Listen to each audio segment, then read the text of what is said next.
Cala la microcriminalità, ma Padova e il Veneto devono fare i conti con il fenomeno sempre più diffuso delle infiltrazioni mafiose che minacciano il tessuto economico del nostro territorio. Lo raccontano le numerose operazioni portate a termine dai carabinieri che hanno sgominato bande radicate nelle nostre province legate ad organizzazioni criminali. Lo scorso marzo venne decapitata la base padovana della cosca 'ndranghetista del Grande Aracri, originaria del Crotonese. Che dobbiamo salvaguardare il tessuto economico e sociale del Veneto, che è uno dei motori principali dell'economia italiana, ma per poter assicurare lo sviluppo e la tranquillità e la sicurezza delle persone bisogna anche assicurare la sicurezza economica e la difesa delle imprese piccole, medie, grandi, dei commercianti, di tutte le attività economiche è fondamentale per questo concetto di sicurezza.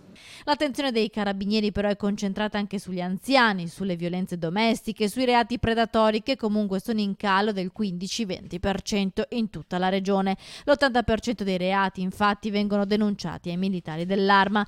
Per quanto riguarda la provincia di Padova, calano rapine e furti a fronte di un aumento degli arresti del 20% per borseggi e taccheggi nei negozi. L'impegno soprattutto sul fronte della protezione degli anziani soli e delle donne vittime di violenza tra le mura domestiche. Grazie alla presenza capillare sul territorio, i carabinieri sono diventati punti di riferimento per le donne vestate da compagni e mariti. In aumento invece truffe, specialmente quelle telematiche. Quanto riguarda i furti e le rapine abbiamo una regressione anche consistente, con un numero degli arresti.